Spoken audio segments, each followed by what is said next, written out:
Okay, so we've already learned how to use a tangent ratio. We've used it just to find angles though, and actually just write the ratio. Now we're going to use it to find lengths of the triangle. So the formula is still tan theta is equal to opposite over adjacent. Let's look at example 1 here. Determine the length of xy to the nearest tenth of a centimeter. So xy is this distance here. You could also call this side z if you want, or you can just still call it xy. That's perfectly fine. All right, so if we're using our tan theta ratio, normally I would write it out again, but it's right here. Theta is the angle, so this time you're given the angle.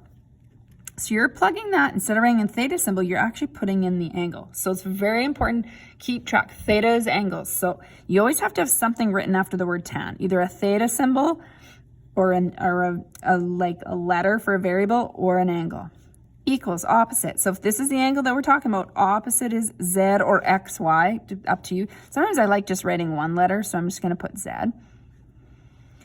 Adjacent would be beside, that's 5. Okay, so what we want to do now is solve for z. Okay, we want to get z by itself. In other words, we want it to say z equals and whatever's left. So the easiest way to do this is using what's called cross multiplication. So when I cross multiply, I need two fractions. So let's visualize this as a fraction. Remember, you can put a 1 under anything to make it a fraction.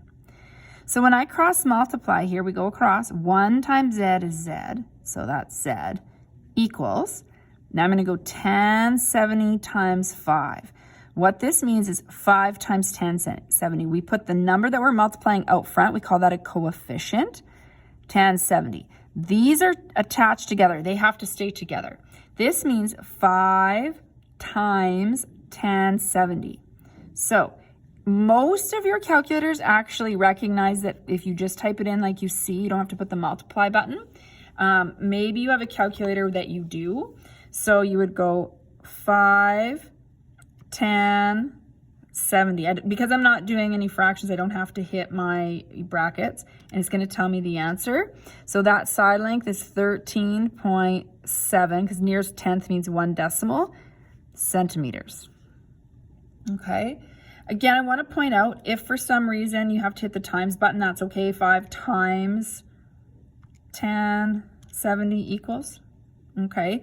And like I said, there could be a couple people with calculators out there that you have to go 70 tan times 5, like calculate that first, but you'll figure out pretty quick if that's you, and I'm not going to show that every time on the videos, just to not add confusion, because the majority of people are going to have calculators that you can sort of just see it. But if you're having calculator troubles, please make sure you come and get some help from me right away.